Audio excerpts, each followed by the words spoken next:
Edinilen bilgilere göre yerleşim yerine yakın bir alanda çıkan örtü yangını rüzgarın etkisiyle ormanlık alanı sıçradı. Yangını gören vatandaşların ihbarı üzerine olay yerine ekipler sevk edildi.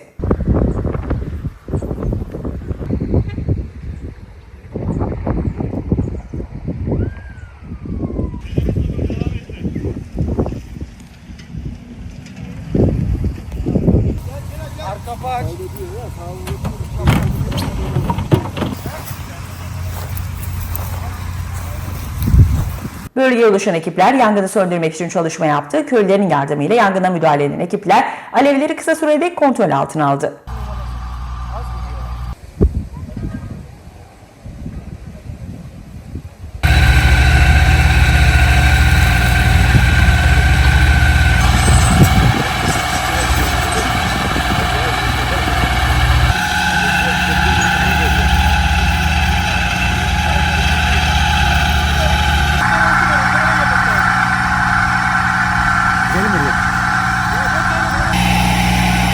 Aşağı senin için kapı.